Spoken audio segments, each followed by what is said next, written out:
Come to the reform line of the priests. Ukiangalia katika laini ya matengenezo ya wakuhani, We understand it consists of 4 dispensations. kwamba iko na vipindi vinne vya historia: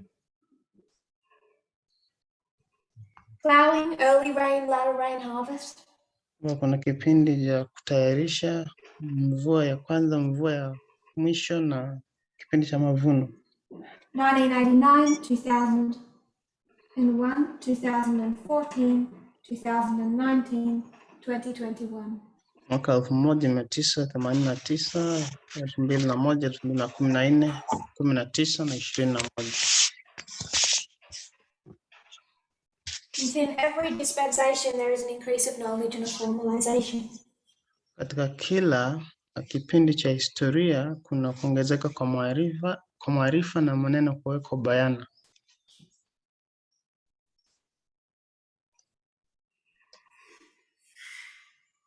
God have us spread knowledge, spell knowledge.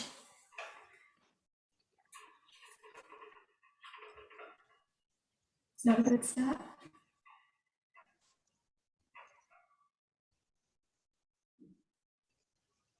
When was our increase of knowledge? Katika kipindi chetu cha historia cha mavuno ni lini kulikuwa na kuongezeka kwa maarifa? Combining with an external event. Kwamba ilikuwa ni ujumbe wa ndani ukiujumuisha na ujumbe wa nje. The internal message was the Apis bull that began there. Ujumbe wa ndani ulikuwa ni ujumbe wa kuabudu ile sanamu ya Apis. It's interesting that the Apis bull takes us back to paganism. Kwamba mafunzo haya ya Apis bull yanakwambia kuhusu, which is our subject for this camp meeting, jinsi Waadventista wanaabudu sanamu hii ambayo ni somo letu katika makambi haya. The death of George Floyd. Na ujumbe wa nje ulikuwa ni kifo cha Floyd na vile vile mapinduzi. What I suspect most people already know is we're in the formalization now. Kila ambacho nakusudia kila mmoja anajua sasa ni kwamba tuko katika mambo kuwekwa bayana. This can't be marking the internal formalization of the message. Kwamba hapa sasa tuko katika kuwekwa mambo bayana. So I wasn't going to mention that till tomorrow, but I think everyone already knows. Katika kiundani. Ningesema mambo haya kesho, lakini nakusudia kwamba kila mmoja anajua. The Taliban have taken over Afghanistan twice now. Kwamba watu wa Taliban wamechukua Afghanistan mara ya pili sasa. Connects to the 1979 to 1989 Afghanistan war. Kwamba ikihusishwa na vita vya Afghan ambavyo vilifanyika 1979. Kwamba Taliban walijaribu kufanya mambo kutoka mwaka wa 1989. When did they take Afghanistan? Swali ni wakati upi walichukua Afghanistan? Ni mwaka wa 1996. A short time ago they took it for the second time. Hivyo basi katika mwaka huu tena wamechukua mara ya pili. So at the beginning of our reform line, basi mwanzo wa laini yetu ya matengenezo katika kutayarisha the formalization of the message, katika mambo kuwekwa bayana, the Taliban took Afghanistan. Kwamba kile kikundi cha Taliban kikachukua usukani pale Afghanistan. And their associates we can trace all the way from 1979 through our reform line. Na tukianza kuzungumzia swala la Taliban na Afghanistan, tunaweza angalia mambo haya kutoka mwaka wa 1979 through 2001, 2014, 2019 for sure. Hadi mwaka 2001, 2014 hadi sasa. We come over to the harvest. Hapo zungumzia kuhusu kuvuna. They retook understand. Kwamba hapa lazima tuzungumzie swala la Taliban They na took it in a Afghanistan. day. Walichukua usukani pale Afghanistan kwa siku. What day did they take the capital? Ni siku gani walichukua usukani katika mji mkuu? And sat in the seat of the president.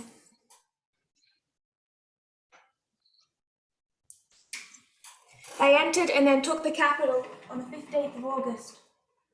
Waliingia katika mji mkuu mwezi huu wa Agosti tarehe 15. What is the 15th of August a symbol of? Tarehe hii inaonekana kama nini? Formalization of the message. Inakaa kama ujumbe kuwekwa Take no bayana. joy in the progress of the Taliban.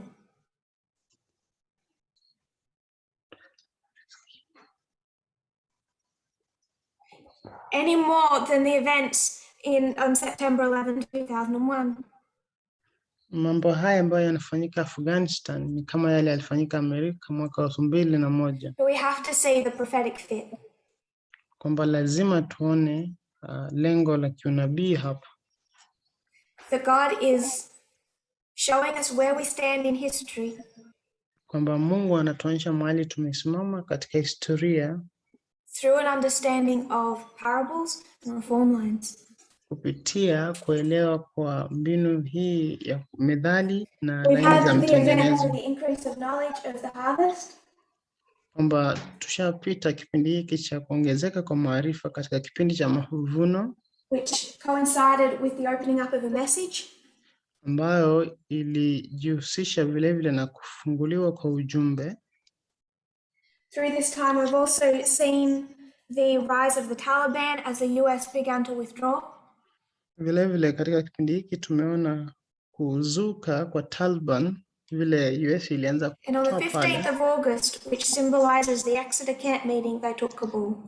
Katika tarehe hii ya 15 Agosti walichukua mji mkuu wa Kabul, ambayo katika laini ya Omila ni ujumbe kuwekwa bayana. So we recognize that we are in the formalization of the message. Basi tunatambua kwamba tuko katika kuongezeka. As the disciples in the upper room started to understand the implications to the parables of Christ. Vile ama jinsi wanafunzi wa Kristo walipoanza kuelewa katika kile chumba pale juu, kwamba walianza kuelewa mafumbo ya Kristo. Kwanza kuelewa mafumbo ya Kristo kama mbinu ya kwanza. Correctly understanding history. Na mambo haya yakaunganishwa na kuelewa kwa kina kwa historia. We spent most of the last 14-15 months tumechukua takriban miezi kadhaa iliyopita kama 15 hivi 14 demonstrating that to understand Adventism we have to understand the history of Protestantism. Na tukajaribu kuonyesha kwamba ndiposa uelewe Waadventista lazima uelewe Israeli ya kale. What we are recognizing now, kile ambacho tunatambua sasa, if we want to understand ancient Israel, we have to understand the history of paganism.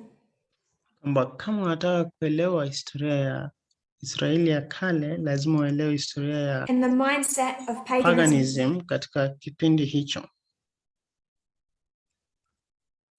And misunderstanding that history is as destructive as using the wrong methodology. Na kutoelewa historia vizuri ni jambo ambalo litakuwa na madhara kama vile you need to understand ancient Israel.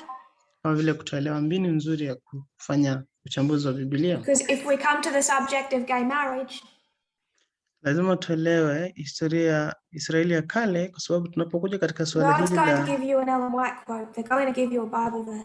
la ndoa la jinsia moja, sitakupatia nukuu kutoka Biblia ama Ellen White.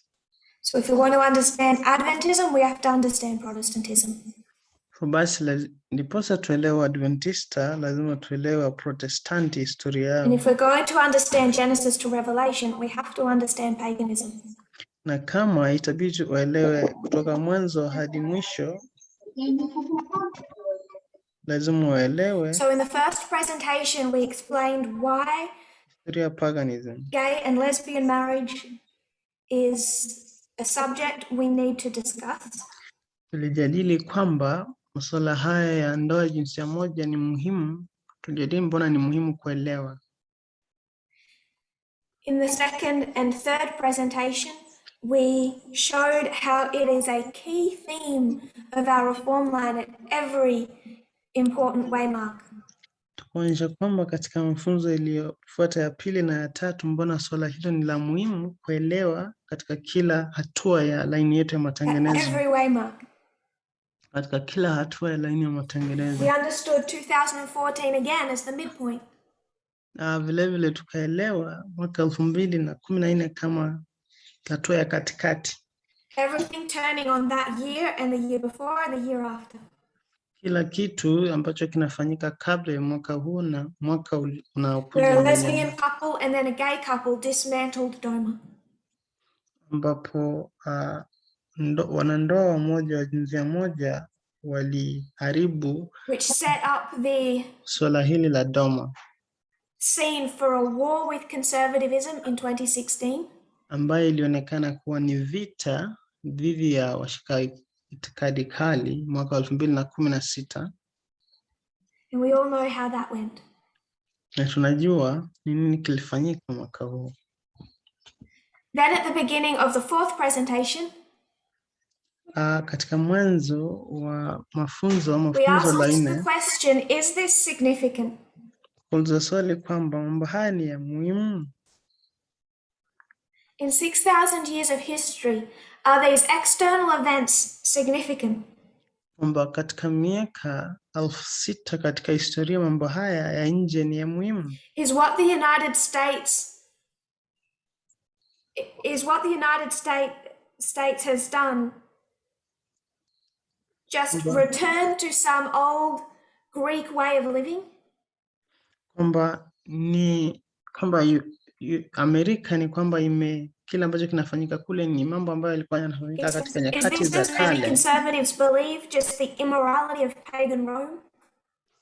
Kwamba ni sawa kwamba washika itikadi katika Amerika mambo haya wanashikilia. Quite different without precedent taking place. Kwamba ni mambo ambayo yalifanyika miaka ya nyuma ama ni jambo ambalo linatukia bila. So we've gone back to that history. Basi tumerudi katika swali hilo.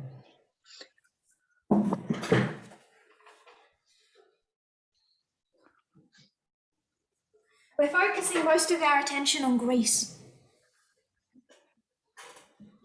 Tumekita mzizi sana katika nchi hii, historia ya Ugiriki. To understanding the sexuality in pagan nations. Tumejadili shida ambazo tutakumbana nazo ili kujaribu kuelewa historia ya kale ya mataifa haya. Only since about 1978 has the world externally been willing to discuss ancient sexuality. Kwamba ni juzi tu mwaka 1978 ambapo dunia imeamua kujadili mambo ya kuhusu ngono katika mataifa ya kale. How foreign languages can be translated to suit people's particular narrative. Tukasema kwamba shida ni kwamba lugha za kigeni zinaweza tafsiriwa ili kuafikia malengo ya watu tofauti tofauti vile wanataka. The issue that since 1978 to now, all of those people are approaching this history with a bias. Shida ni kwamba kutoka mwaka huu wa 78 hadi sasa watu wengi wanatazama historia hii wakiwa na wameenea mrengo fulani wa mawazo. Pretty much all of that ancient history is written by a man from a male perspective. Na shida nyingine tukasema kwamba historia hii ya kale mara mingi imeandikwa na wanaume kutoka mtazamo wa kiume. The fact that these ancient societies might not have been diverse as our own, but still had diversity of opinions. Shida nyingine ni kwamba mataifa haya ya kale historia yao watu wengi walikuwa na mitazamo tofauti tofauti, basi kuna shida vile vile. And the fact that it took us about a year to go through 200 years of Protestant history. Na kwamba kama ilichukua mwaka mmoja kupitia historia ya Protestanti ya miaka ya 200 tu, we're meant to go through a couple thousand years of pagan history and 4 presentations. Na sasa lazima tupitie historia ya mataifa mengi ya kale katika mafunzo manne tu. But the lesson that I particularly want us to take from it is not really a complex one. Lakini ile lesson ambayo nataka tuelewe hapa ni rahisi sana. Because there are differences between Egypt, Greece and Rome. Sababu kuna tofauti kati ya Misri, Warumi na Ugiriki. There's really one common way of thinking that encompasses all of them. Kwamba kuna njia moja ya kuweka mtazamo ambao utajumuisha mataifa haya yote.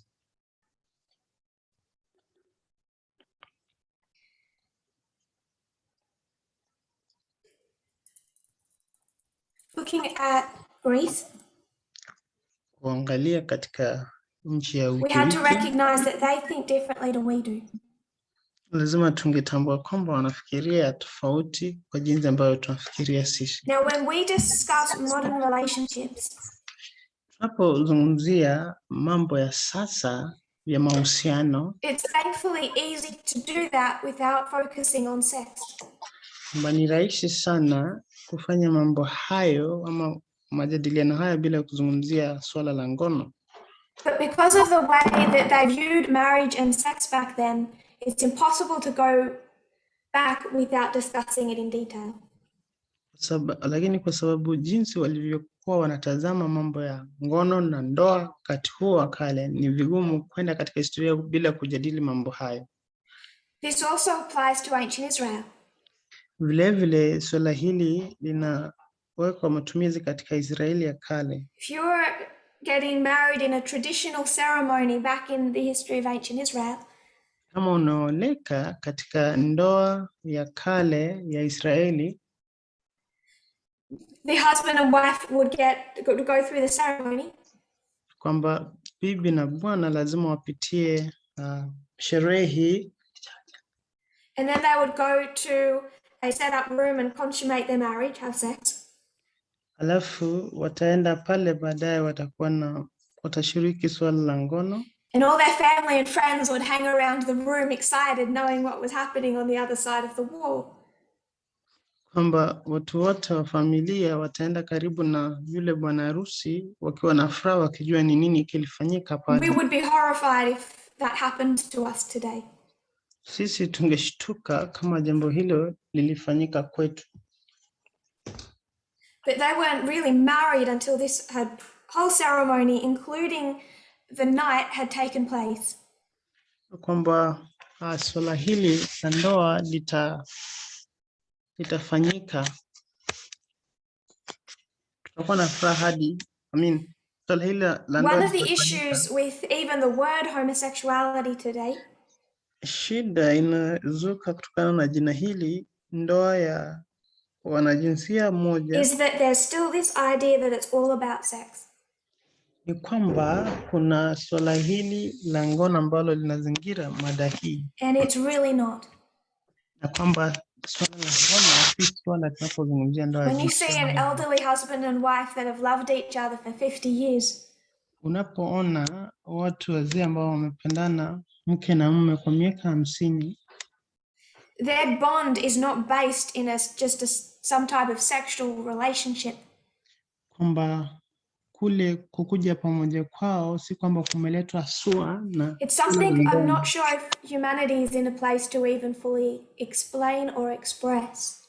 Ni kitu ambacho kimeweka pamoja, ni kitu ambacho sinafikiria hata binadamu hawezi elewa kwa kina. What happens between two people? Kwamba ni nini kinafanyika baina ya watu wawili. On what is, I don't know how to say it except to say, a spiritual level. Kwamba sijui vile nitaweka mambo haya, lakini nafikiria ni mambo ya kiroho. By the time John Arthur started to, his health started to fail. tunapofika katika kipindi cha adha ambapo hali yake ya afya ilianza kuwa mbaya,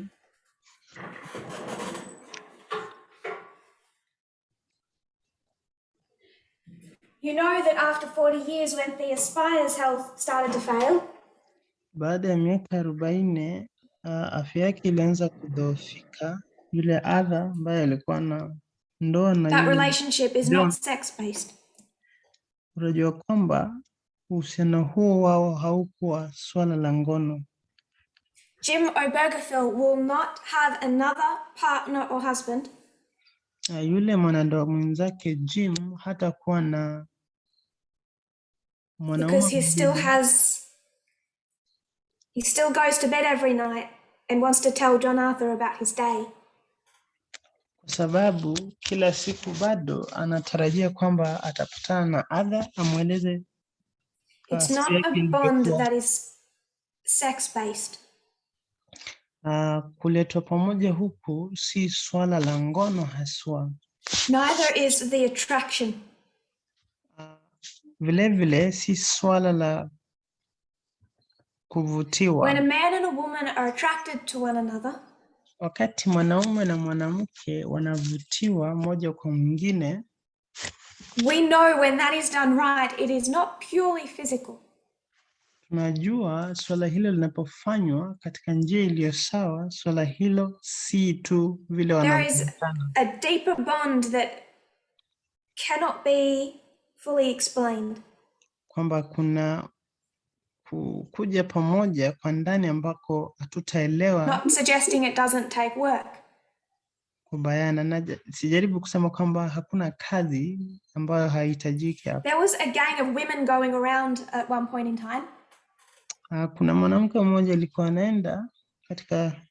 anazunguka katika sehemu. They would attack a man. Wanawake hawa wataangalia wanaume wa. I think their motivation was stealing sperm. I don't really understand why. Anafikiria kwamba kusudio la wanawake hapa kuzunguka ilikuwa ni kuiba sperm ama vile vijana. But they would forcefully masturbate him. Kwamba kwa hakika watataka mwanaume huyu. Now he's just been kidnapped. Does he want to have an erection and masturbate?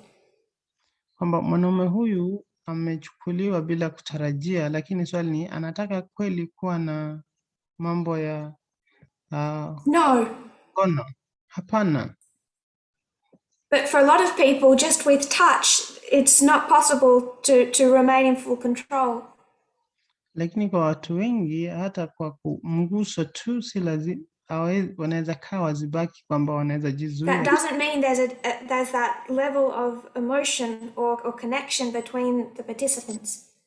Hiyo haimaanishi kwamba kuna kile kiwango cha kuungana pamoja ya watu hawa wawili. So when you see these examples in Greek society, unapoona mfano hii katika jamii ya Wagiriki, they thought so differently to us.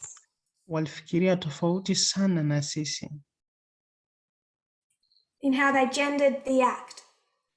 Jinsi walivyofanya tendo hili liwe la kijinsia. That doesn't compare it to homosexuality today.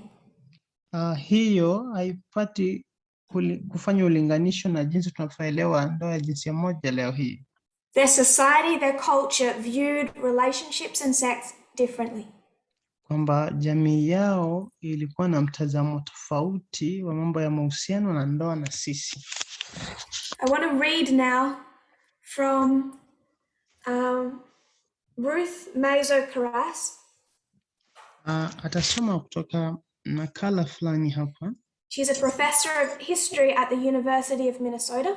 Kutoka kwa profesa mmoja anaitwa Ruth kutoka chuo kikuu cha Minnesota. The author of a number of books focusing on issues of gender and sexuality. Ni mwandishi wa vitabu vingi ambavyo vinashughulikia mambo ya jinsia na mambo ya ngono. She normally focuses on medieval Europe, but here she's gone back into particularly Greece.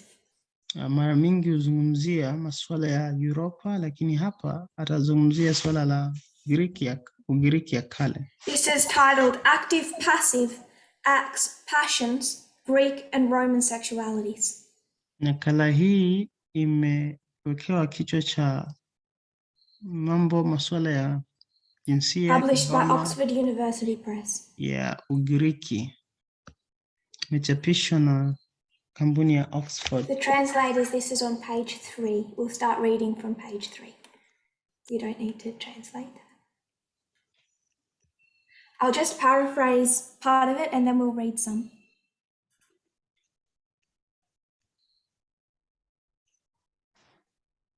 She begins by explaining how this topic opened up externally in 1978. Naanza kujadili jinsi mada hii ilianza kufunguliwa mwaka wa 1978. And what a difficult topic it has been. Na ni jinsi gani mada hii kwa ngumu. People forming whole theories based upon the interpretation of a couple of words. Watu kuunda nadharia zao tofauti kulingana na vile ambavyo wanaamini. And fight for those theories vehemently. Nadharia hizo mingi ambazo wameunda. She says in the last sentence of the first paragraph, the reasons are not far to seek.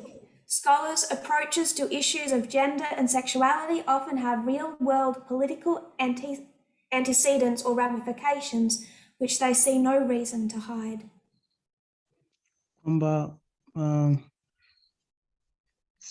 Kwamba ulimwengu wa zamani wa Ugiriki na wa Kirumi uliweka tabia za kingono au kitambulisho sio kwa jinsia ya washiriki lakini kwa jukumu la ngono kila mmoja alicheza. But she says almost everyone agrees on two things. Na mwanamke huyu ama profesa huyu anasema kwamba kila mtu ni kama wanaelewana katika vitu viwili. The first is that these ancient societies viewed sexuality differently to us. Swala la kwanza ni kwamba jamii hizi za kale zilikuwa na mtazamo tofauti na sisi wa kijinsia na mambo ya ngono. The second thing practically everyone agrees on. Jambo la pili ambalo ni kama kila mtu anakubaliana nalo is their view of the active and the passive. Ni mtazamo wao wa kufanya mambo wakiwa. Last sentence of second paragraph. That the ancient world, both Greek and Roman, categorized sexual behaviors or identities not by the gender of the participants but by the sexual role each played. Kwamba ulimwengu wa zamani wa Ugiriki na Ukirumi uliweka tabia za kingono au kitambulisho sio kwa jinsia ya washiriki lakini kwa jukumu la ngono kila mmoja alicheza. We'll skip the next paragraph and go to the one after. Both moderate and strong social constructionists have tended to agree that gender roles, masculine or feminine, active or passive, were more important than object choice in the ancient world.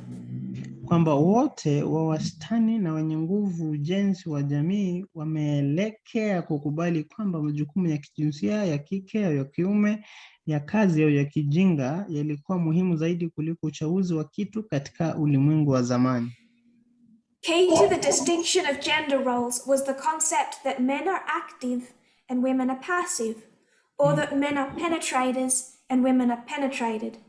Thus, anyone who is penetrated or is in other ways passive, not just penetration, passive itself, is gendered feminine, and anyone who penetrates is masculine. Muhimu kwa kutofautisha majukumu ya kijinsia ilikuwa dhana kwamba wanaume wanafanya kazi na wanawake ni tu kukaa hapo kuzembea, au kwamba wanaume ni wapenyezi na wanawake wamepenya. Kwa hivyo mtu yeyote ambaye amepenya au kwa njia nyingine ni mjinga ni wa kike. For the Romans, to penetrate other men could be a sign of masculinity.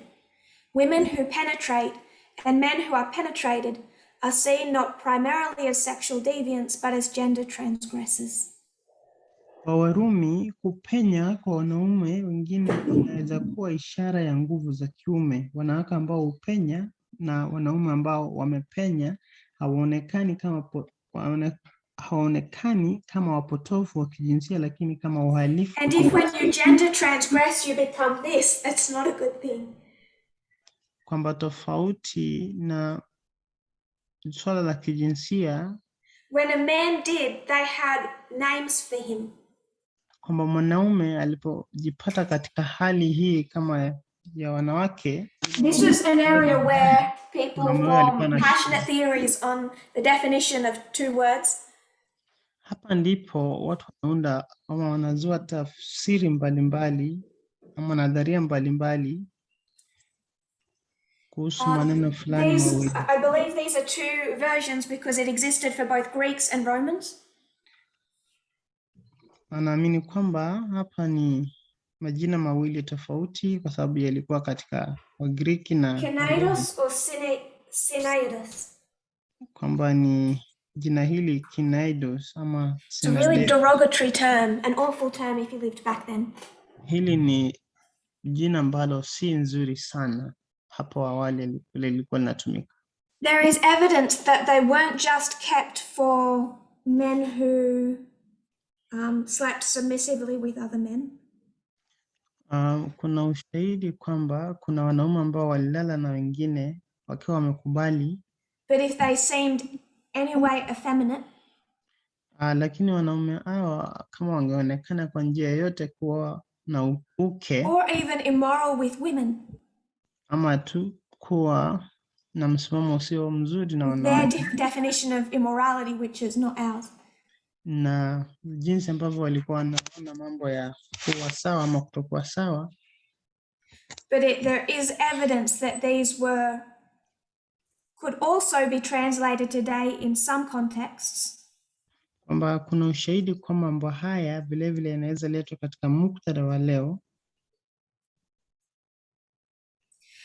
With a 6-letter F word that has been used against homosexuals. Na jina hili la nukta 6 ambalo hutumika. So their view of two men in a relationship as equals was not good.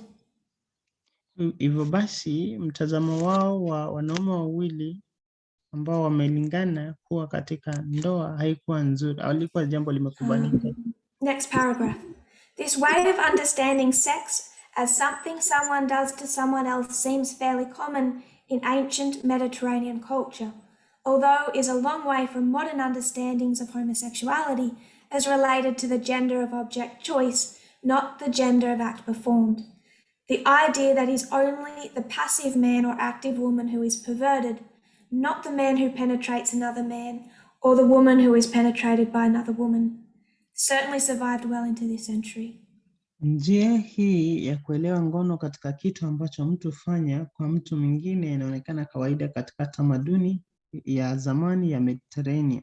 Ingawa ni njia ndefu kutoka kwa uelewa wa kisasa wa ushoga kama unahusiana na jinsia ya chaguo la kitu, sio jinsia ya kitendo kilichofanywa, wazo kwamba mtu tu wa kimapenzi au mwanamke anayefanya kazi aliyepotoshwa. So what she is saying is that there are remnants to this type of thinking in society today.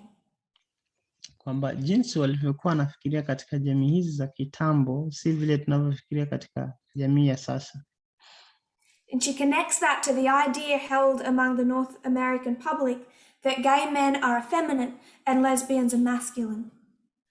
Kwamba wanasema kwamba profesa huyu analinganisha jambo hili na jambo ambalo limeshikiliwa pale Amerika kwamba much of that is not true. It's formed through a social construct. Kwamba wasagaji wanaume ni wenye kiuke. There's a really good YouTube video where they take these two men. Kuna mahali ambapo wanachukua they're interviewed, you see them interact in daily life. Wanaume hao wawili wameoana, wanachukuliwa katika interview mbali. And then it asks which one is gay, which one is heterosexual. Alafu swali linaulizwa kwamba katika wanaume hao wawili ni gani ni So one was homosexual, one was heterosexual. Ama ni gani mwenye mahusiano ya jinsia moja ni nani? I'm avoiding using the terms gay and straight because I view that as, I don't think that's a nice way to put it. I'll say homosexual, heterosexual. Kwa hivyo tunazungumzia mambo ya watu wenye kuwa na mahusiano ya jinsia moja na wenye hawana mahusiano ya jinsia moja, ama wenye kuwa na mahusiano ya jinsia tofauti. What they were doing is showing the one that had this high-pitched voice. Kila ambacho wanaonyesha ni kwamba wanaume hao wawili, mmoja alikuwa na sauti ya juu, who seemed more effeminate, was actually the one who was heterosexual. Kwamba alionekana kuwa ni mwenye kuwa na mahusiano ya jinsia tofauti. He was married with children. Alikuwa ameoleka na alikuwa na watoto.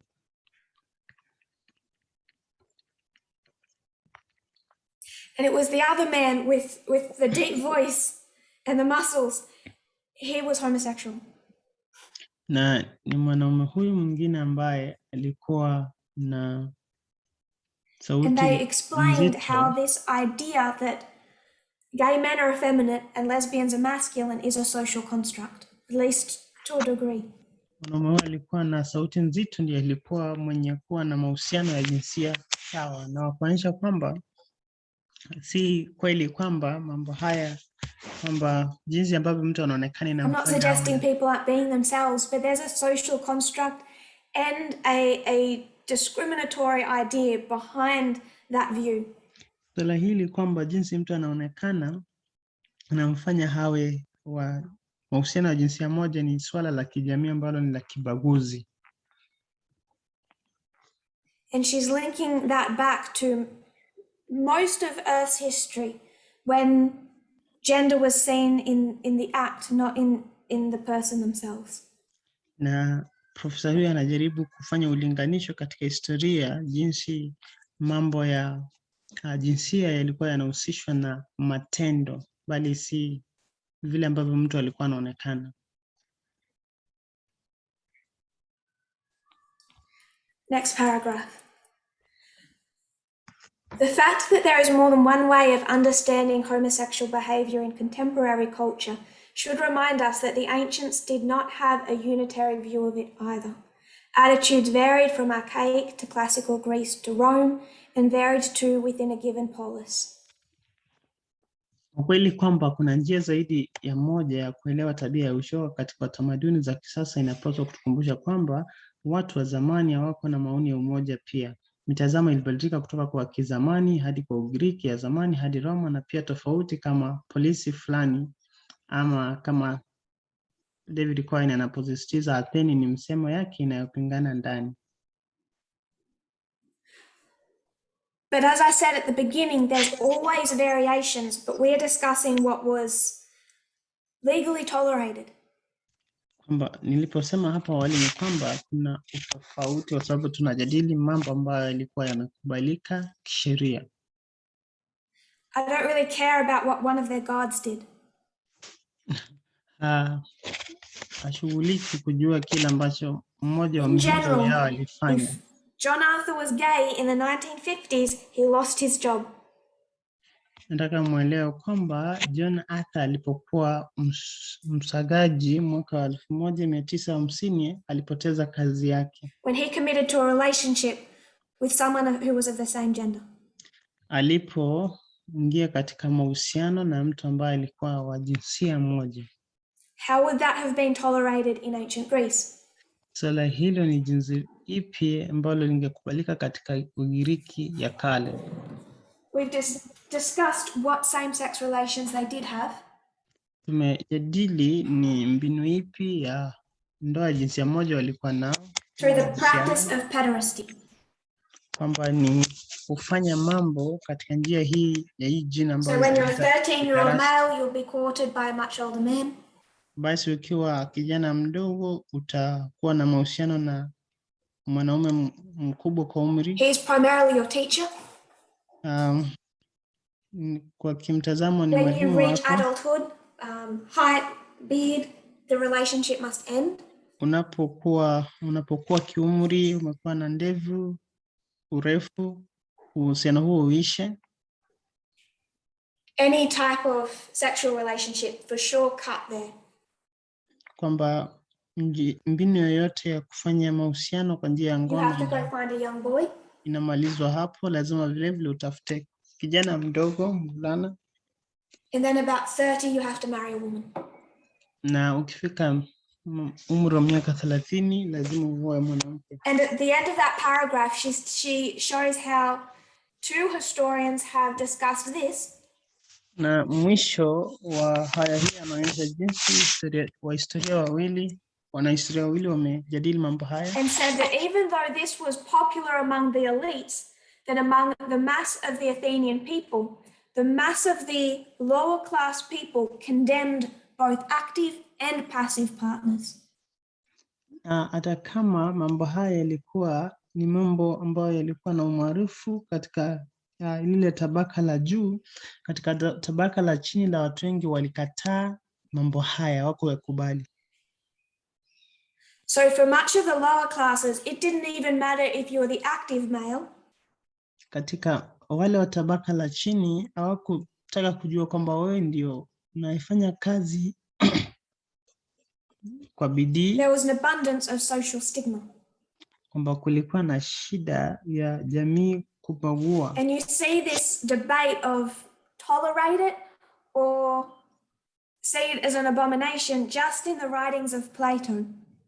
Na utaona swala hili la kukubali ama kukataa mambo haya katika maandishi mengi ya Plato.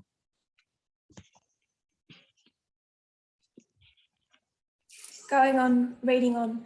The mainstream of majority view of a given culture, whether that of today or antiquity, is created in large part by a dominant masculine discourse.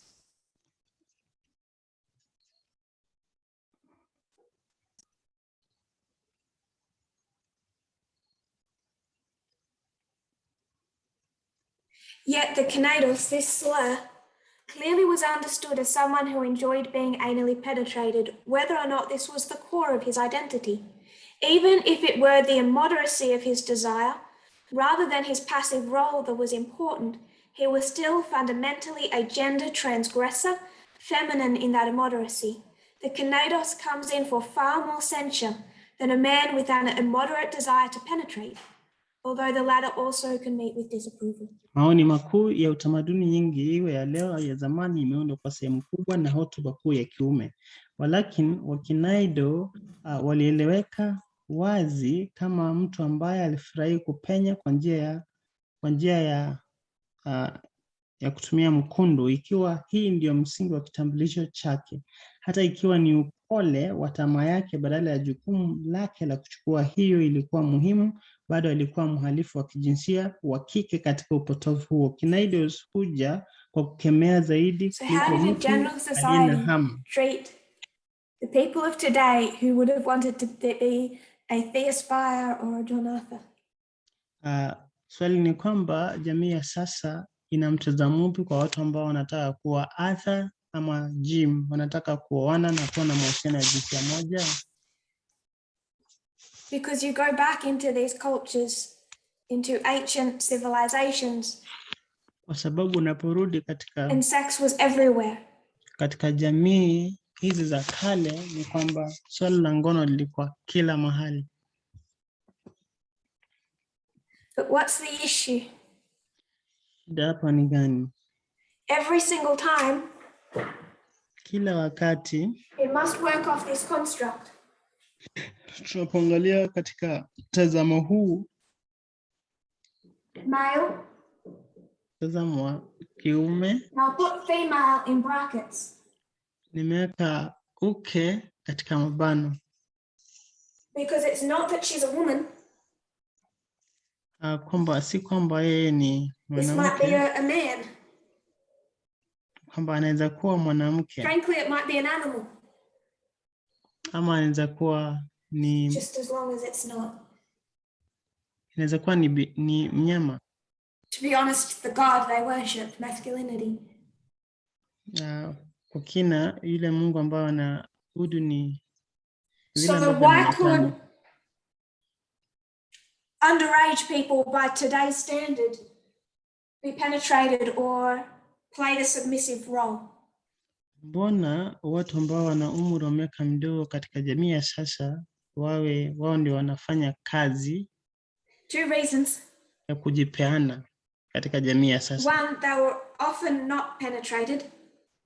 Mambo mawili hapa. Mara mingi hawangepenyezwa. They would do other things, sex between the thighs or masturbation. Wangefanya vitu zingine kama vile kuleta mahanjamu kwa mtu apate But the key point is the age. Mume wako upate kusimama. Jambo la muhimu hapa. And what does Aristotle say about the young? Na Aristotle anazungumzia nini kuhusu young comes under the title female. Kwamba yule mwenye umri mdogo inakuja chini ya mwanaume ni ameundwa, mwanamke ana shida ya ulemavu. Mwanamke lazima kuwe na ulemavu. Still has development to do.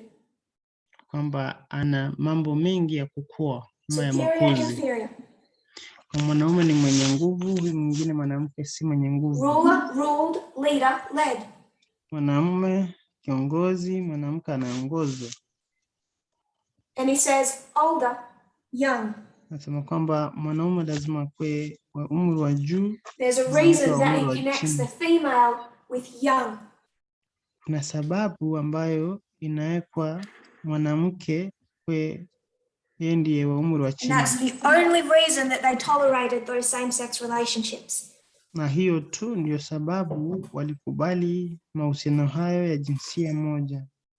Because up until he had a little stubble on his chin, he is female. Kwa sababu kabla ya kuota ndevu bado mwanaume huyo ni kama mwanamke. And as soon as he becomes male then, na katika kiwango kile ambacho anakuwa mwanaume, do not want to be associated with female. Hataki sasa kukua na kuhusishwa na wanawake. Which means, as people say today, be a man. Man up. Ile ambayo watu wanasema inamaanisha ile ambayo watu wanasema kwamba kuwa mwanaume. Acha ukaa. She discusses Rome for a moment. This were used by Greece. Unajadili historia ya Roma kidogo. The slur used by Rome.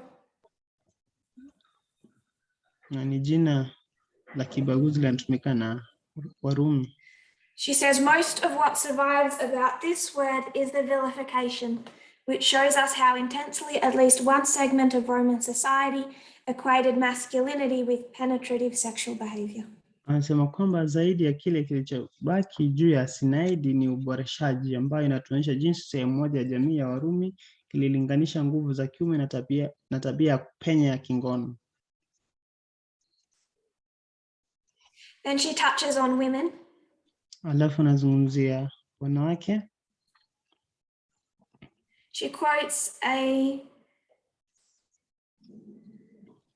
just one moment.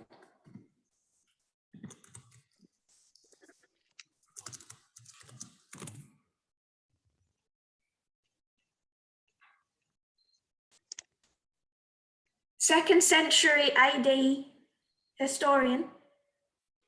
Ananukuu karne ya pili, mwanahistoria wa karne ya pili. Placed female intercourse in his category of dreams about unnatural sexual acts and distinguished between dreams of being the active and passive partner.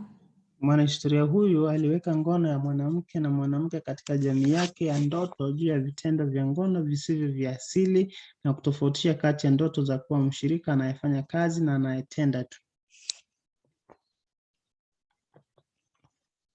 And she's quoting a modern person. Alafu atanukuu mtu wa sasa. Britain suggests that these acts, a lesbian act, sexual act, was perceived as unnatural because they failed to recreate patterns of social dominance. They perpetuated the penetrator-penetrated dichotomy, without that dichotomy corresponding to positions in the social hierarchy as it was usually assumed today. Anamnukuu Broughton anayependekeza kwamba vitendo hivi vilionekana kuwa viasili kwa sababu vilishindwa kurudia mifumo ya utawala wa kijamii. Waliendeleza kupenya diktomia bila diktomia hiyo inayolingana na nafasi katika uongozi wa kijamii kama kawaida ilidhaniwa leo.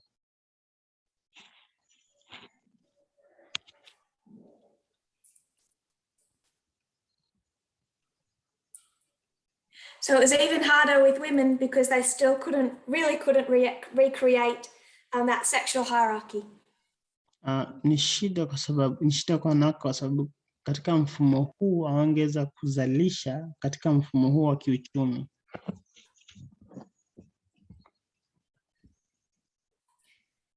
For the translators, if you go to your quotes, there's a heading that says Rome, and we're going to start discussing Rome.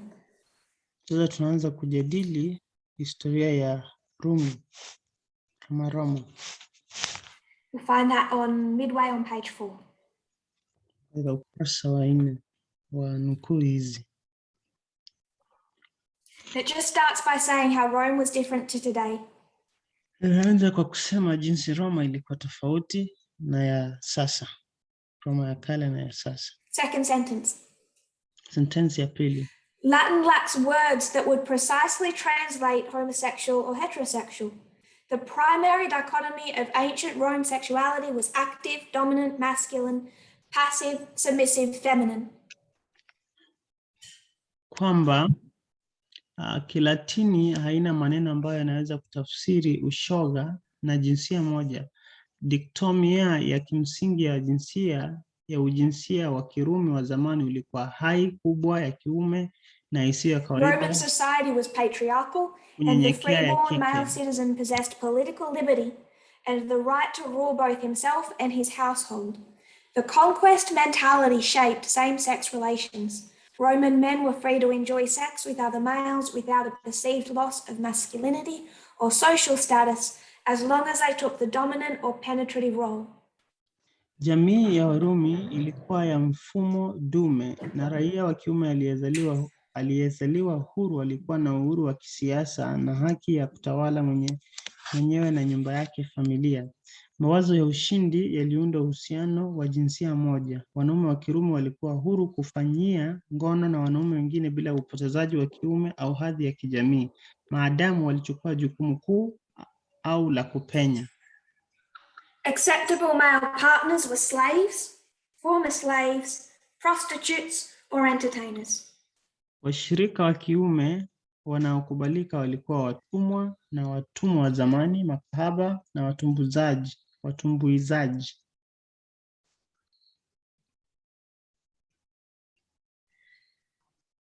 So the similarity between Greek and Roman society is they think the same way. Kwamba ulinganisho wa Ugiriki na Urumi ni kwamba wanafikiria. They see men and women very similarly. Wanafikiria ama mtazamo wao wa wanaume na wanawake ni sawa. The worship of masculinity and the patriarchal model is consistent. Kuabudu kwa jinsi mtu anaonekana na la hili la taasubi ya kiume ni kawaida, inafanana. Now the difference. Tofauti ni gani? Roman society did not have pederasty. Kwamba jamii ya Warumi haikuwa na swala hili la pederasty. This is Greek. Mambo haya ni ya Ugiriki. So if you're a Roman man, basi kama wewe ni mwanaume wa Kirumi and they were happy to have sex with anyone or anything, na walikuwa na uhuru wa kuwa na ngono na mtu yeyote ama na kitu chochote. The only thing that mattered, that gendered you a true man, was the role you played. Kile kitu tu ambacho kilikuwa cha muhimu ni ile jukumu ambalo mtu angefanya. But because they did not have pederasty, no free male citizen was an option. Basi kwa sababu hawakuwa na mfumo huu wa pederasty, kuoa mwanaume yeyote ilikuwa imekubalika. I know there's exceptions. Anajua kwamba kulikuwa na visa ambavyo watu wangekubali kuoleka Where people makuhani. broke through the normal status quo. Wakati watu walileta mambo jinsi yalikuwa katika jamii. Where someone homosexual by today's definition did have committed relationships. Wakati mtu ambaye ni wenye mahusiano ya jinsia moja katika jamii ya sasa hajakuwa na mahusiano na But watu. general society, if you were just wanted to have sex and still attracted to masculine beauty, katika jamii ya sasa, kama ulikuwa unataka kufanya ngono na umevutiwa na vile ambavyo mtu anaonekana. and I want to make the point, that is not homosexuality. Nataka kusema jambo hapa kwamba swala hili si la That is ngono ya not jinsia being gay as moja. it's understood today. Hiyo si kuwa mtu wa mahusiano ya jinsia moja.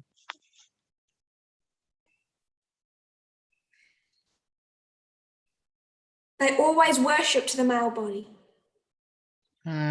Wakati mwingi waliabudu watu wa kiume. And having that kind of variety of sexual partners was just normal. Na kuwa na mahusiano ya kingono na watu wengi ilikuwa tu jambo la kawaida. That's not how we understand being gay today or lesbian. Hiyo sivyo ambavyo sisi tunaelewa kuwa mtu wa mahusiano ya jinsia moja. But if you were Roman and you wanted a committed relationship, kama leo hiyo ni Mrumi na ulikuwa unataka kujihusisha katika mahusiano, if you were a John Arthur and you saw a Jim Ogerfell at the other side of the room, kama wewe ni Arthur na umeona Jimmy katika nyumba ingine pale na umevutiwa naye, unless one of those is a slave, prostitute or entertainer, lazima kwamba mmoja yule ni mtumwa, kahaba ama mtumbuizaji, and you're happy just to have a sexual relationship on the side, basi utafurahia kuwa na mahusiano ya kingono pale, then that relationship was not tolerated in ancient Rome. Alafu utajua kwamba uhusiano kama huu haungekubalika katika Rumi ya kale. The morality of the behavior depended on the social standing of the partner, not the gender of the partner. Kwamba uzuri wa tabia ya mtu ulitegemea na jinsi mtu alivyokuwa,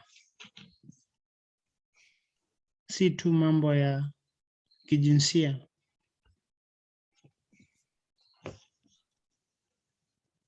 It's the second last paragraph, one sentence for that source. Beginning, the morality of the behavior.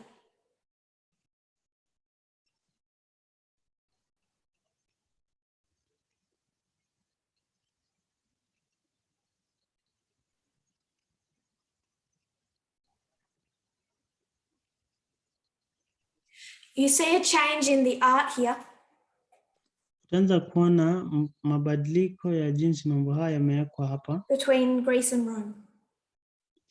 Kulinganisha Ugiriki na Roma. With Greece, katika Ugiriki, people make it sound like there's a lot of vases and carvings showing these same-sex relationships. Watu wanapozungumzia Ugiriki wanatufanya tuelewe kwamba kuna mambo mengi ambayo yalikuwa yanafanyika kuhusiana na ndoa ya jinsia moja. But when you put that in the context of the thousands of carvings that they actually have access to, it isn't that many. Unapoweka mambo hayo katika muktadha wa michoro mingi ambayo tunapata kutoka jamii ya Wagiriki, tunagundua kwamba si mengi ambao wanaonyesha uhusiano wa But there still are a significant amount of illustrations of these relationships and the sex act. Lakini kuna mifano mingi ya kuonyesha kwamba mambo haya yalifanyika. When it comes to how they are illustrated in Greece, unapojaribu kuangalia jinsi mambo haya yameonyeshwa katika jamii ya Ugiriki ya kale, they would illustrate Erastus the teacher wataonyesha Erastus mwalimu with the Eromenos the student, na yule mwanafunzi ambaye anaitwa Eromenos. They would both be naked. Watu wawili watakuwa uchi. Erastus would have an erection. Na yule mwalimu ambaye ni Erastus atakuwa na would clearly be sexually excited. Uume wake utasimama, utakuwa na mahanjam. The Eromenos practically never. Eromenos ambaye mwanafunzi hangeweza ku. He's always seen with this blank expression staring off into the distance. Angekaa na sura ya kuonyesha kwamba yeye atapenywa. And without an erection. Na hakuwa na uume wake haukuwa na mahanja hata ya kusimama. The reason being is that in a few short years this student will become a man. Sababu ni kwamba miaka michache itakayokuja mwanafunzi atakuwa mwanaume. And it would have seemed improper if it appeared that he was in any way enjoying the sexual side of that relationship. Na ingeonekana kwamba ni vibaya kama ingeonekana kwamba hakuwa anafurahia uhusiano huo hapo awali. Now this causes a fight between historians. Hii inaleta moto baina ya wahistoria. Where some say this was just abuse and this student is just traumatized. Ambapo wanahistoria fulani wanashikilia msimamo kwamba watoto hawa walikuwa treatiwa vizuri. And others say what is carved cannot have just been real life. Na wanahistoria wengine wanasema kwamba mambo haya labda yakufanyika katika there must have been cases where the student was participating or enjoying the act. Wanasema kwamba lazima kuwe na mifano ya wanafunzi hawa pia kufurahia mambo haya. But what it does show you is how society viewed them. Lakini kile ambacho kitaonyesha ni jinsi jamii ilivyo wana mtazamo. That even here, this submissive, because he will be a male one day, cannot be seen to be deriving pleasure from the acts.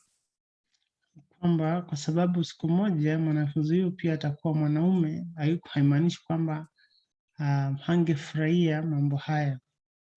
Now when you come to Rome, it's different. Inapokuja katika Rumi ni tofauti sasa.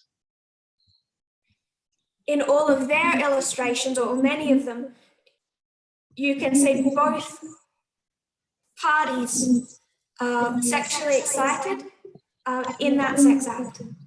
Katika jamii ya Warumi utaundwa kwamba watu wawili ambao walihusika walikuwa wamefurahia katika matendo yale.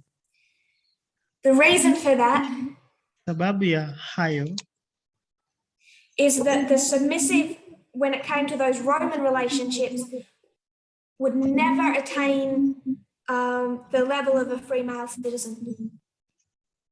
Kwamba tofauti ni kwamba katika jamii ya Warumi ni kwamba wale ambao walikuwa wana. So you didn't have to try and preserve them for some later date when they really were properly masculine.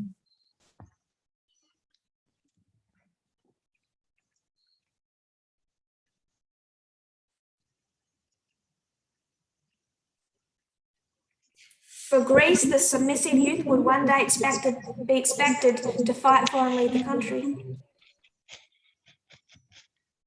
Kwa Wagiriki ni kwamba wale ambao walikuwa wanachukua nafasi ya kike siku moja wangetarajiwa kupigania nchi yao. In Rome, the submissive did not have that hope. Kwamba katika Rumi wale ambao walifanya sehemu hile ya kukubali kupenyeza hawakuwa na matarajio hayo. Hivyo basi Warumi hawakusita kuona wale ambao walikubali kupenyezwa kama. Now we come to Constantine. Tunakuja katika kipindi cha Constantine. This part gets really interesting. Sehemu hii ni ya because this mindset did not change. Katika nyakati za Constantine, mtazamo huu haukubadilika. When we see Constantine bring in his Christian laws, tunapoona Constantine akileta sheria za Kristo zake, it was based on what they already approved of in Roman society. Kwamba msingi wake ulikuwa ya mambo ambayo walishakubali katika Rumi ya kale, jamii ya Rumi ya kale. Quoting from your notes.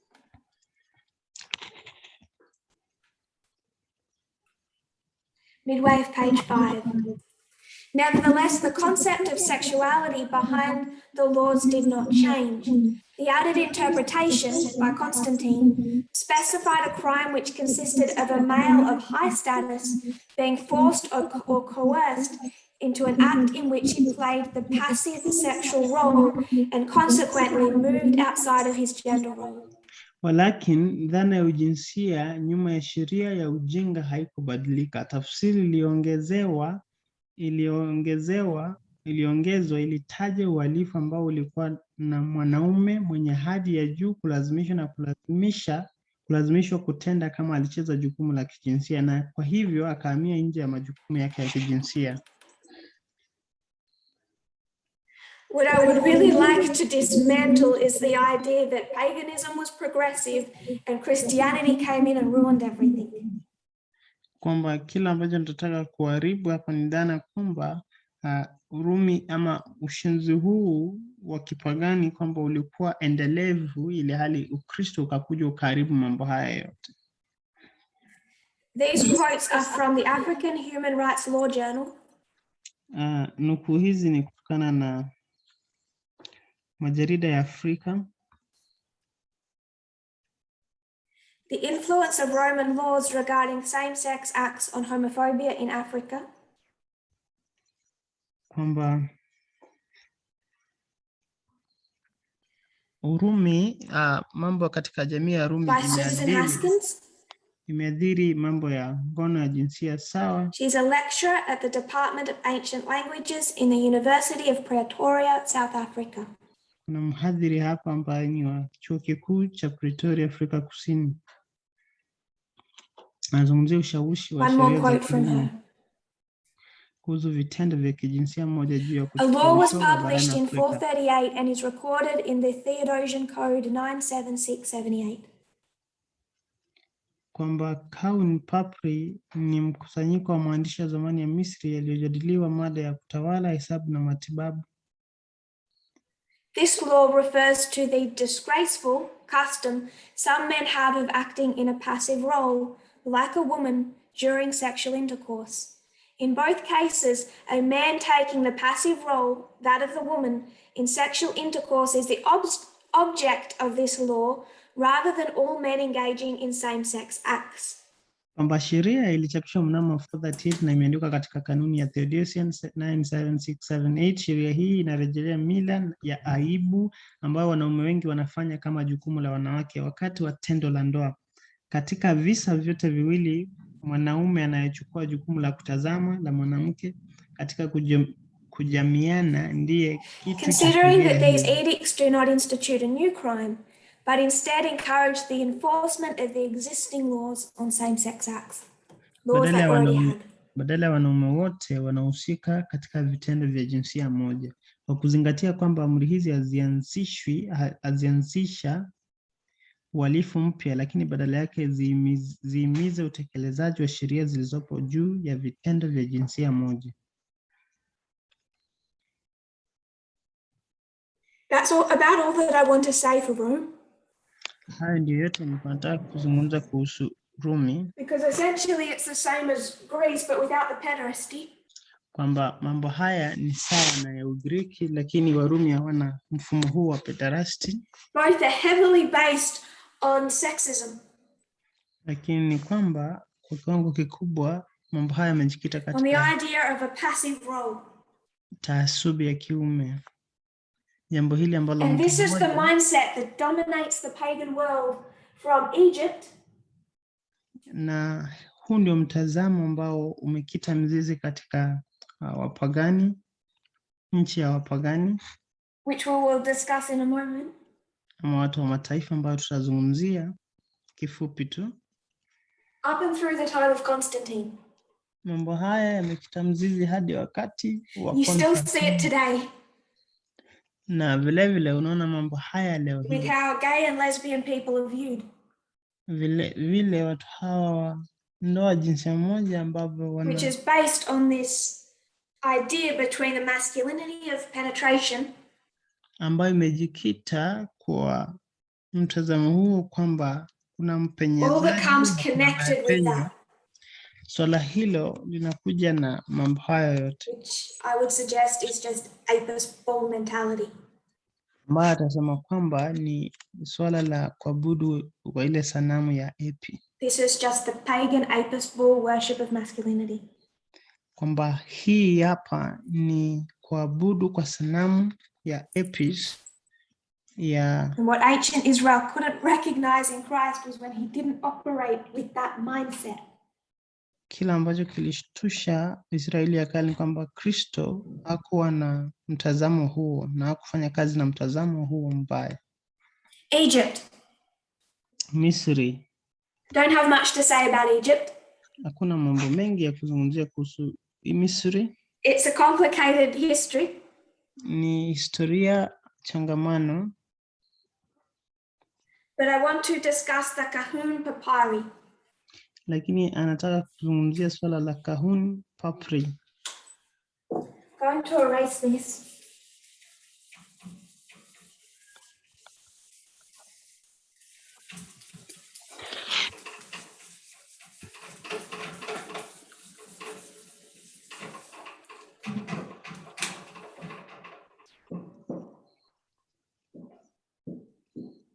It's known as the Kahun papyri. Inajulikana kama Kahun papyri. And in this source, it discusses a number of things. Na katika jarida hili inazungumzia mambo mengi. Was discovered in 1889. Ilianza kuzungumziwa mwaka wa 1989. And you would find it at the University College of London. Na ilizungumziwa katika chuo kikuu hiki. It's one of the largest collections of papyri ever found. Ni mojawapo ya papyri kubwa kabisa iliyopatikana. And it's dated to 1825 BC.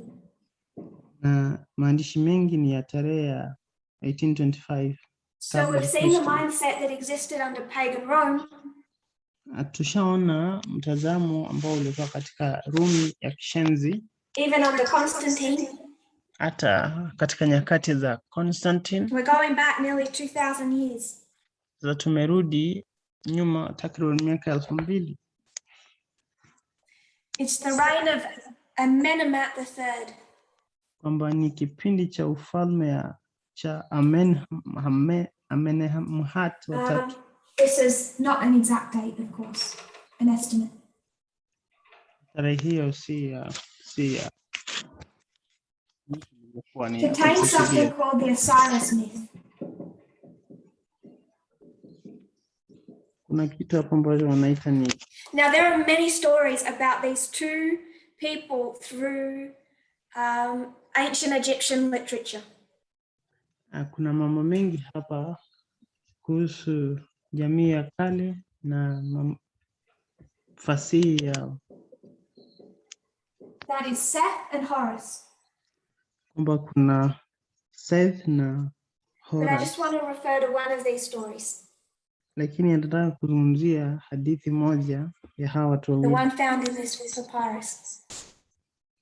Ambayo inapatikana katika kitabu hiki cha manukuu hili. Seth is the uncle. Hadithi hii inasema kwamba Seth ni mjomba. Horus is the nephew. Kwamba Horusi ni mpwa. And of course this is all myth. It's not a true story. Hii ni hadithi tu ya kufikiria, haikufanyika. Because in a moment they'll talk about their gods and incantations.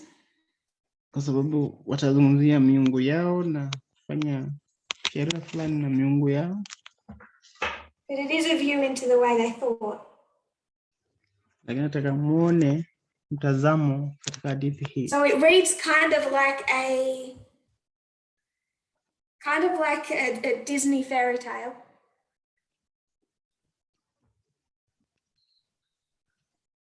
Where there's this wicked uncle. Kwamba huyu mjomba ni mwenye tabia mbaya. And there's this fight between them over the throne of Egypt.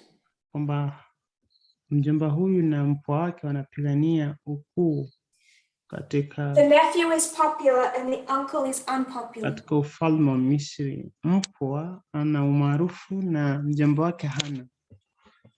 So the uncle becomes really jealous.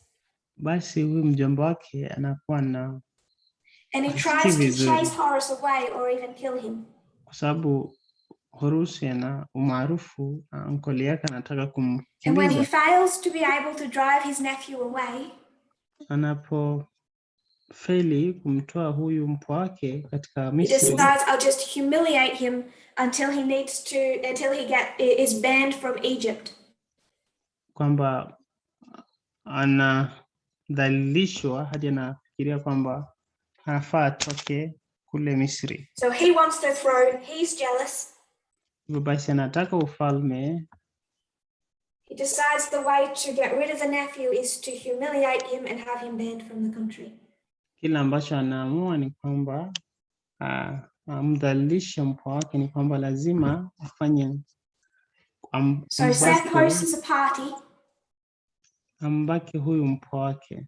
He gets Horus as drunk as he can. Hivyo basi kunakuwa na sherehe, anafanya mpwa wake analewa. And then he takes his nephew to bed. Alafu anachukua mpwa wake katika kitanda. And what he does is he tries to penetrate Horus. Na kile ambacho anafanya ni anajaribu kukuwa na ngono. But Horus was not as drunk as he thought. Lakini mpwa huyu wake hakuwa ameelewa vile ambavyo alikuwa amefikiria. And instead he moves his body and catches the semen in his hand. Lakini anatoa ule ume wake wa nkoli yake. But Seth didn't know that. He thought his plan was successful and he penetrated Horus. Alafu Seth hakuweza kufanikiwa katika ile ngono na mpwa wake. Lakini Horus then runs to his mother. Mpwa wake anaongea na mamake. And says, do you know what my uncle just tried to do last night? Anaambia mamake kwamba unajua kila ambacho mjomba alijaribu kufanya usiku uliopita. She gets really angry. Mamake anakasirika. She gives her nephew a plan. Anapatia mpwa wake she says, go masturbate. Fulani hapa, anamwambia enda. And then put your semen into Seth's food. Kwamba enda ukajishawishi kingono, utoe maji. Now they move to the gods. Alafu weka katika chakula ya uncle yako. So Seth katika miungu eats his food which contains the semen of his nephew. Basi yule mjomba anakula chakula ambacho kina ule majimaji ambayo inatokana na kushawishiwa kwa kingono ya mpwa wake. He drags his nephew before the court of the gods. Anachukua mpwa wake katika mahakama ya miungu yake. What he's essentially accusing his nephew of is playing the passive partner in a sexual act.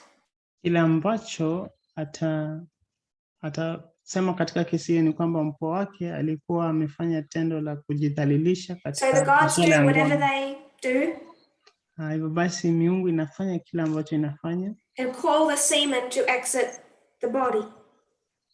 Kwamba wanajaribu kutafuta ni nani ana chembe ama majimaji. As evidence to see if this was true. Shawishiwa kwa kingono, wanajaribu kuona nani alikuwa mkweli hapa. And when they do that, semen leaves the body of the uncle but not the nephew. Na wanapofanya hivyo ni kwamba majimaji yale ambayo hutoka na kushawishiwa kwa kingono unatoka katika mwili wa Seth na si wa Horus. Seth anadhalilishwa So in their mind, did it matter that both took part in the sexual act? Katika fikra zao ni kwamba swala si kwamba walifanya jambo hili la kingono. Seth is not gay, he wants his nephew killed. Mjomba wake si kwamba ana mahusiano ya jinsia moja, lakini anataka mpwa wake auliwe. At least banished. Angalau atolewe. Everyone knows it doesn't matter if they both took part in the act. Kila mtu anajua kwamba haijalishi kama wote walifanya tendo hili. What matters is who was the submissive. Kila ambacho kina ya muhimu hapa ni kwamba ni nani alikuwa anapenyezwa. Who was unfortunate enough to be gendered as this? Ni nani alikuwa na bahati mbaya kwa kudhalilishwa kwa kuwa na uke? Can we see how sexist this is? Tunaona jinsi mambo haya yana utaasubi. There is nothing worse that could happen for these male citizens kwamba hakuna kitu kibaya kingefanyika kwa watu hawa wanaume than to be considered to be gendered as female. Kuliko kuchukuliwa kuwa na jinsia ya uke. No one particularly cared about sex itself. Kuna mtu hapa ambaye alitaka kujua mambo Prostitution was everywhere. Ngono. Whatever you do, but do not be female. Lakini kile ambacho haungefanya ni kujidhalilisha kuwa na. This is the sexism that ruled the ancient world. Hii ndio utaasubi wa kiume ambao ulitawala jamii za kitambo. There's clay tablets from ancient Mesopotamia.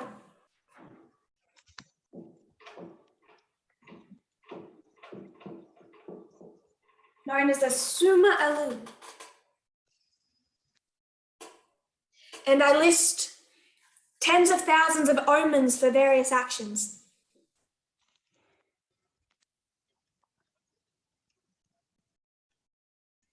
So if you do this thing, then good will come to you. If you do this other thing, then bad will come to you.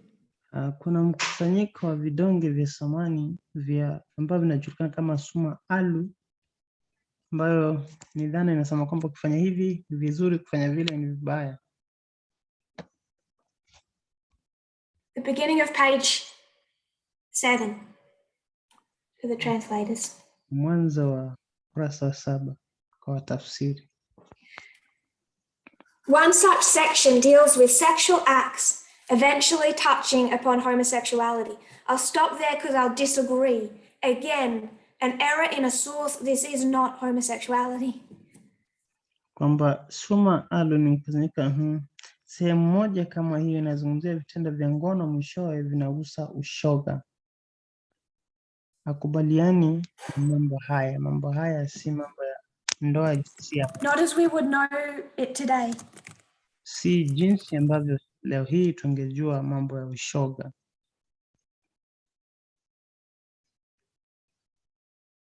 If a man copulates with his equal from the rear, this ancient Babylonian text teaches he becomes the leader among his peers and brothers.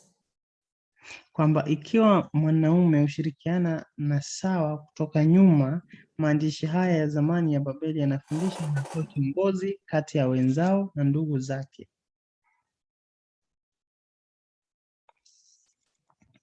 One can conclude from this that this act, especially from the dominant perspective, is fundamentally empowering. Mtu anaweza kuhitimisha kutoka kwa hili kwamba kitendo cha ushoga, haswa kutoka kwa mtazamo wa mwenzi anayempa, kimsingi huwawezesha. This is how many, especially those who want to conclude that ancient Mesopotamia had a positive view of homosexuality, read the law. Hivi ndivyo wengi, haswa wale ambao wanataka kuhitimisha kuwa Mesopotamia ya zamani walikuwa na maoni mazuri juu ya ushoga, walisoma sheria. However, the fact that it was empowering for the giving partner is the key point, for there must then be a reverse effect from both our ancient Egyptian myths and our Mesopotamian omens are full of picture. One of degradation for the receiving partner begins to emerge. Walakin ukweli kwamba ilikuwa ikimpa nguvu mshirika anayetoa ni jambo muhimu, kwa sababu lazima kuwe na athari ya nyuma. Kutoka kwa hadithi zetu zote za zamani za Misri na ishara zetu za Mesopotamia, picha kamili moja ya uharibifu wa kupokea mpenzi huanza kujitokeza.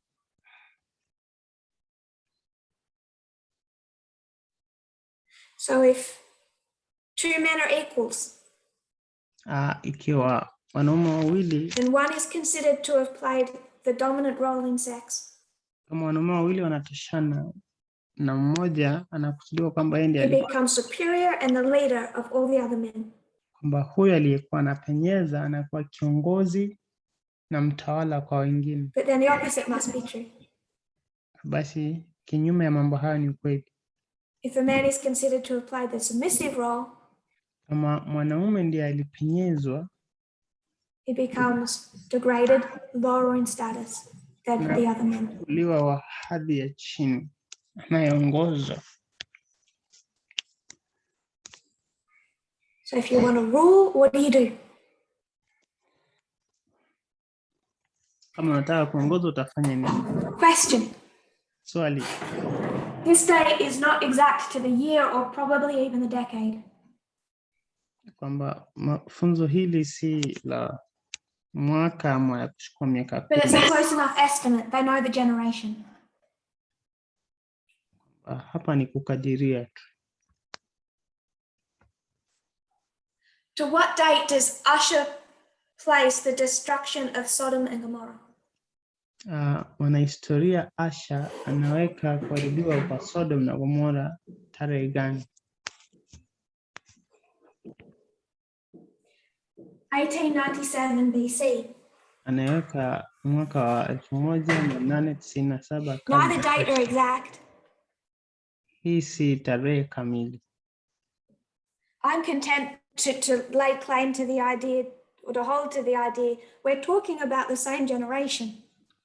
Kwamba swala hapa nataka kuzungumzia ni kwamba mambo ya Sodom yanafanyika katika kizazi This isn't even trying to take the idea of Greece, let alone Constantine, and put it on Sodom and Gomorrah.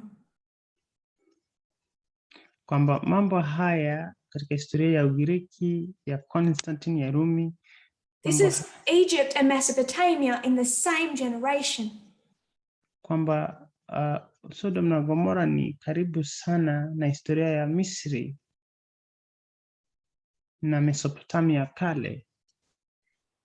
This mindset of sex as being a patriarchal act, swala hili la mtazamo wa ngono kuwa ni swala la kiume, this extremely misogynistic view of women and the ideas of submission, mtazamo huu kwamba wanawake hawana uwezo na kuwezesha taasubi, can be traced with consistency through Egypt, Assyria, Babylon, Greece, pagan Rome.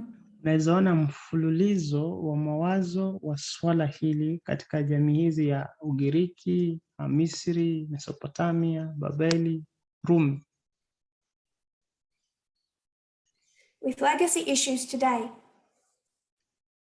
na mambo mengi leo hii, can you see by the time we get to not that many years ago, utaundua kwamba tunapofika mwaka si miaka mingi hapo awali, what were women fighting for in the sexual revolution? Wanawake walikuwa wanapigania nini katika mapinduzi ya dismantling this same mindset, kingondo ni kujaribu kuharibu ule mtazamo that has remained intrinsically connected to the act of sex. Ule mtazamo ambao umebakia kuhusiana kwa karibu sana na swala ya ngono. And this is not the mindset of Christianity introduced by Christianity.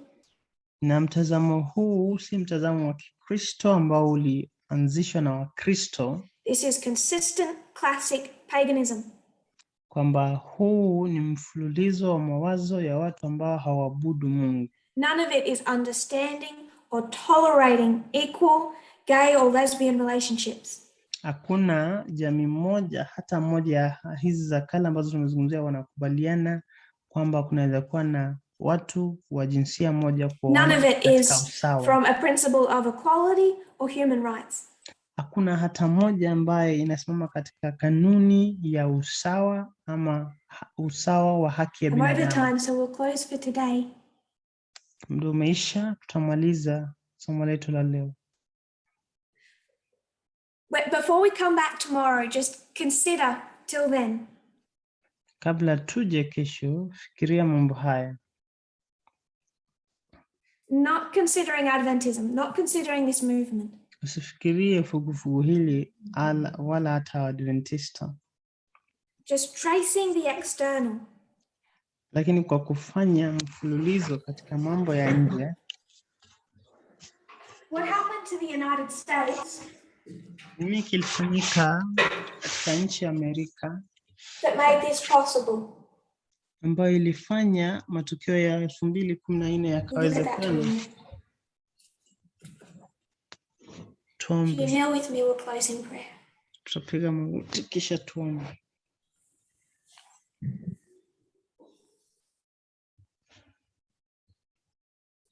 Dear Lord in heaven, Mungu aliye mbinguni, we see how far you have brought your people. Tunaona ni umbali upi ambao umetuleta kama watu wako. We're standing again on the borders of Eden. Kwamba tunasimama katika kando kando ya Edeni. In just a few years, you've undone 6,000 years of sexism. Katika miaka michache umejaribu kuharibu dhana potofu ya taasubi ya kiume. At least when it comes to the message, if not every individual heart.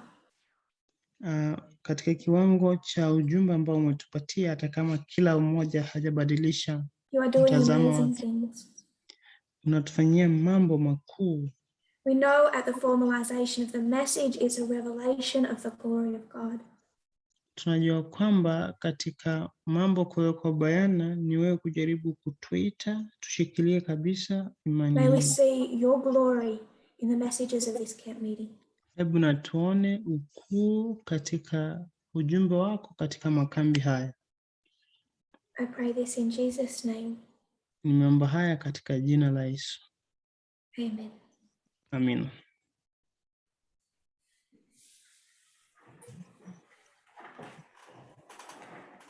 Amen. Thank you and happy Sabbath.